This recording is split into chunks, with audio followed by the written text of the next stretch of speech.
Hey guys, nandito tayo sa Bright Sparks. Ayan. So, nandito yung project natin na brick oven build. So we'll just check kung ano na yung progress. Alright, let's go. Magsimula sila kahapon. So it's their second day.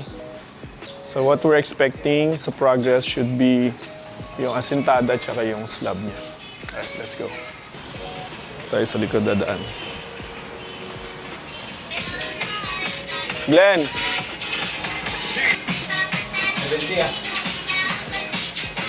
So as expected, no, nakapag-asintada na sila kahapon, second day na, no. And then they're preparing the top para doon sa slab niya, no. So magkakaroon to ng mga steel bars para kasi medyo mabigat yung bubuhatin itong concrete pedestal na to, no. Siguro mga 700, 800 kilos, no, yung bigat ng brick oven, kaya kailangan matibay ito, no. Nice ba, Glenn? Ito yung sukat natin, 4 feet by 4 feet. 120, no? 120 by 120. Pero meron ka pang space dito? Meron pa yan. Yung butas mo ng ano? Hindi ako pwede. Oo. Hindi ako pang Philippine. May ano ka na? May tubo ka? PVC. Ito yung ginagawa nila, guys.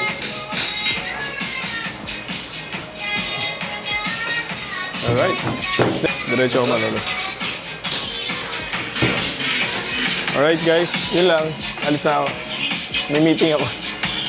Boss Bong, welcome back! Okay ka na? Kaway naman dyan, kaway naman.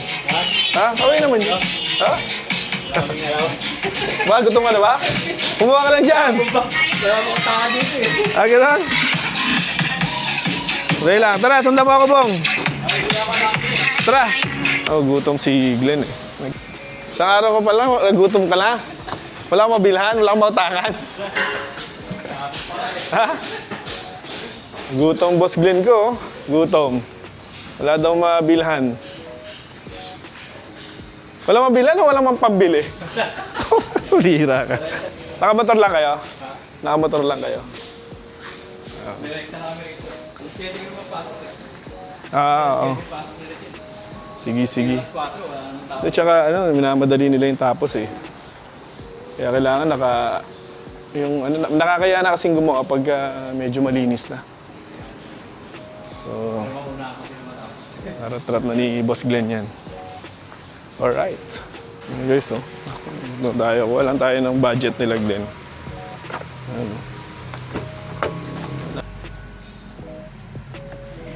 Glenn! Glenn, gano'n kailangan mo? Magkano? Ha? Pagkain?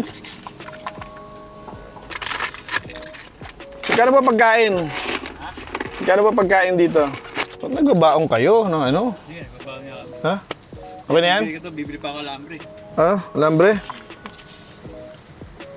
Gawa mo na yan. Oh, sige, sige. Okay.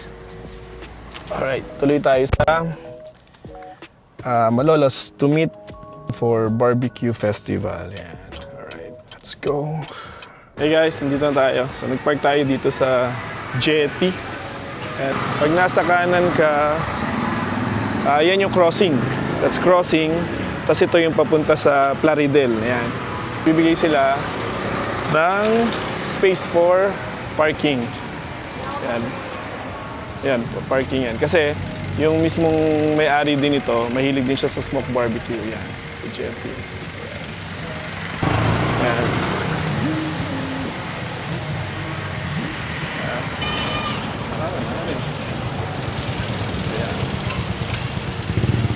Hola!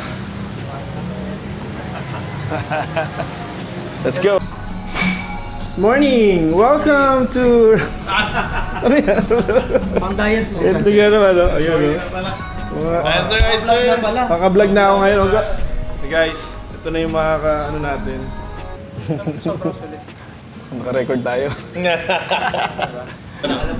Shoutout nga pala kay Sir JR. Yan, from Aguila Gourmet. Yan. So, pamiting natin. Kasama natin Northbound PH. We're preparing for the barbecue festival in October 2 to 4. So, please join us. At hopefully, maging mas malaki siya every year. We outdo yung year before ng mga barbecue festival natin. Yeah. Smoke on! Okay ito, kombucha. Oh, para may pang tayo. Ano siya, probiotics. May kawayan po. Oh, may kawayan sila. Ito naman, craft beer nila. Bulacan Dark. Thank you, Mark! Thank you. Thank you, Maring! Thank you, Sir Paul, sa itlog. Kano tayo sa budget? Ayan. Yan na, sige, yun na yung parapol. Hindi pa pinatira. Kasi sumora ko. Saan lutuan? Alright, let's go guys. Ingat, thank you very much. Bye-bye. Bye-bye. Guys, sa Barbecue Festival October 2 to 4. Kita-kits tayo doon. Ciao.